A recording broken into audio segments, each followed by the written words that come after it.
할렐루야. 오늘은 추석입니다. 예수님 안에서 은혜와 평강이 가득하여 참 어렵고 힘든 때를 살아가고 있지만 영적으로 더욱 풍성케 하시는 그 어느 때보다도 풍성한 한가위가 되시기를 주의 이름으로 축복합니다.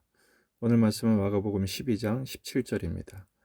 이 예수께서 이르시되 가이사의 것은 가이사에게 하나님의 것은 하나님께 바치라 하시니 그들이 예수께 대하여 매우 놀랍게 여기더라. 아멘. 본문에 계시된 주님은 어떤 분이신가? 가이사의 것은 가이사에게, 하나님의 것은 하나님께 바치라고 교훈하십니다. 13절부터 보면 바리새인들과 헤롯 당이 야합을 합니다. 서로 상반된 노선을 걷고 있었지만 예수님을 대적하기 위해서 야합을 한 것이죠. 그리고 그들이 함정 질문을 합니다. 가이사에게 세금을 납세하는 게 맞습니까? 틀립니까? 라는 질문입니다. 이 로마에 바치는 세금은 매우 중요한 의미가 있습니다. 식민지에 매기는 인두세이기 때문에 그렇습니다. 더군다나 로마 화폐는 그 돈에 황제 형상과 글이 새겨져 있습니다. 황제의 얼굴이 새겨져 있고 신의 아들이라고 그렇게 써 있는 것이죠. 유대인들은 화폐에 사람의 형상을 새기지 않습니다. 하나님의 다른 것들을 새겨서는 안 되기 때문에 그렇습니다. 그래서 로마에게 세금을 내는 거나 로마 화폐를 사용하는 것은 유대인들에게는 매우 금지된 반감을 일으키는 일이었습니다. 그런 상황에서 황제에게 세금을 내야 되느냐라는 질문을 한 것이죠. 만약에 내라 그러면 민족을 배신하고 하나님을 배신하는 것이 되고, 내지 말라 그러면 로마 제국의 법에 위법되는 것입니다. 그러자 예수님께서 지혜롭게 대답하십니다.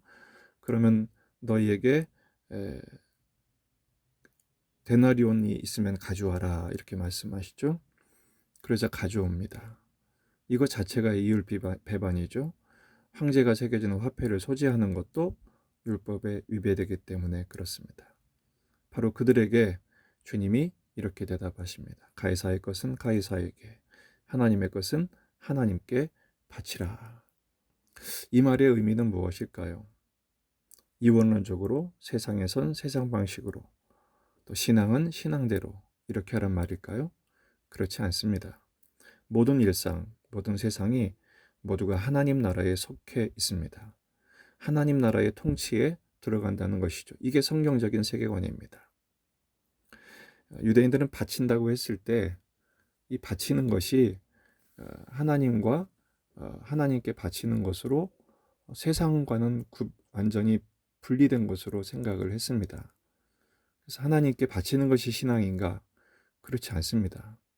우리가 하나님께 바친다고 하나님 기뻐하시고 우리가 하나님께 바치지 않는다고 하나님이 싫어하시는 게 아닙니다. 하나님은 인간이 바친 것을 받지 않으십니다. 이미 우리가 바쳐진 자가 되었기 때문입니다. 그렇지 않다면 우리는 하나님의 자녀가 아닙니다. 성도란 바쳐서 구원받은 백성이 아니라 예수님께서 십자가로 당신을 전부 바쳐서 하나님 아버지께 얻은 열매가 우리 자신입니다. 그러면 가이사의 것은 가이사에게, 하나님의 것은 하나님께 바치라는 말은 무슨 말일까요? 진정한 주권자는 오직 하나님이시라는 것입니다. 로마, 유대 그 정권보다도 그 위에 하나님이 계시다는 것입니다. 온 우주의 주권자이신 하나님께 바쳐진 존재로서 그 하나님을 사랑하고 그 하나님께 충성하라는 교훈이지요. 또 더 나아가 가이사의 정권도 허용하신 것을 의미합니다. 하나님의 세상 통치 방식은 세상의 정권도 인정하고 허용하시면서 통치하십니다. 따라서 상식과 법도 존중해야 합니다. 하나님의 백성이지만 세상의 상식, 그 나라의 법도 따라야 하는 것이죠. 로마 식민지로 살고 있지만 하나님의 법에 위배가 되지 않는 선에서 하나님의 백성들은 로마의 법도 존중해야 한다. 그래서 가이사의 것은 가이사에게 주어버려라. 이런 말씀인 것입니다.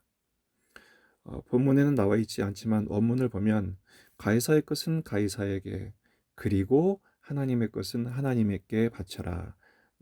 엔드가 돼 있어요. 카이죠, 카이. 그러나 이것은 정확하게 번역하면 그러나라고 번역해야 됩니다. 가이사의 것은 가이사에게 줘버리지만 그러나 하나님의 것은 하나님께 드려야 한다. 이 모든 것이 하나님 안에 있다라는 명령이 그죠.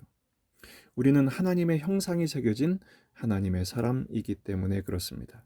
그러므로 우리 자신을 하나님께 돌려드려야 합니다. 고린도전서 6장 19절에서 20절 너희 몸은 너희가 하나님께로부터 받은 바 너희 가운데 계신 성령의 전인 줄 알지 못하느냐. 너희는 자신의 것이 아니라 값으로 너희 자신의 것이 아니라 값으로 산 것이 되었으니 그런즉 너희 몸으로 하나님께 영광을 돌리라. 이렇게 말씀하고 있습니다. 여러분, 우리는 하나님께 드리는 삶을 살고 있습니까? 난 하나님께 돌려드리는 삶을 살고 있습니까? 어렵지만 한가위에 오늘의 삶을 살게 하셨다면 우리가 하나님의 자녀로 하나님의 백성으로 우리를 하나님께 드려야 합니다.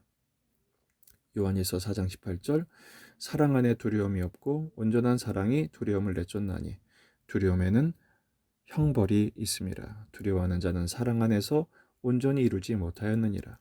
우리가 하나님의 사랑을 받았습니다. 그러므로 불안하고 두려움이 없게 됩니다. 물러간 것이죠. 그러므로 하나님의 사랑으로 이 코로나 시대에 결핍의 시대에 살아가고 있지만 하나님의 사랑으로 살아간 우리들, 예수님 안에서 이미 풍성한 모든 것을 받은 우리들, 그 하나님께 사랑으로 우리를 드리는 삶을 살아야 합니다. 그것을 어떻게 표현해야 됩니까? 이웃을 사랑하며 나누는 섬김으로 나아갈 때 두려움이 사라지고 하나님의 기쁨이 우리 안에 넘치게 되는 것입니다. 예수님이 십자가에서 사랑으로 우리를 섬겨주셨던 것처럼 우리도 예수님의 마음으로 섬기고 희생하며 사랑하는 삶을 살 때 피차가 예수님의 부활에 참여하고 영광의 임재를 경험하는 축복을 누리게 될 것입니다. 풍성한 현실적은 어렵지만 마음을 풍성케 하시는 하나님의 은혜를 누리는 이 한가위에 하나님을 더욱 사랑하고 이웃을 사랑하는 일에 승리하는 저와 여러분이 되기를 주의 이름으로 축복합니다.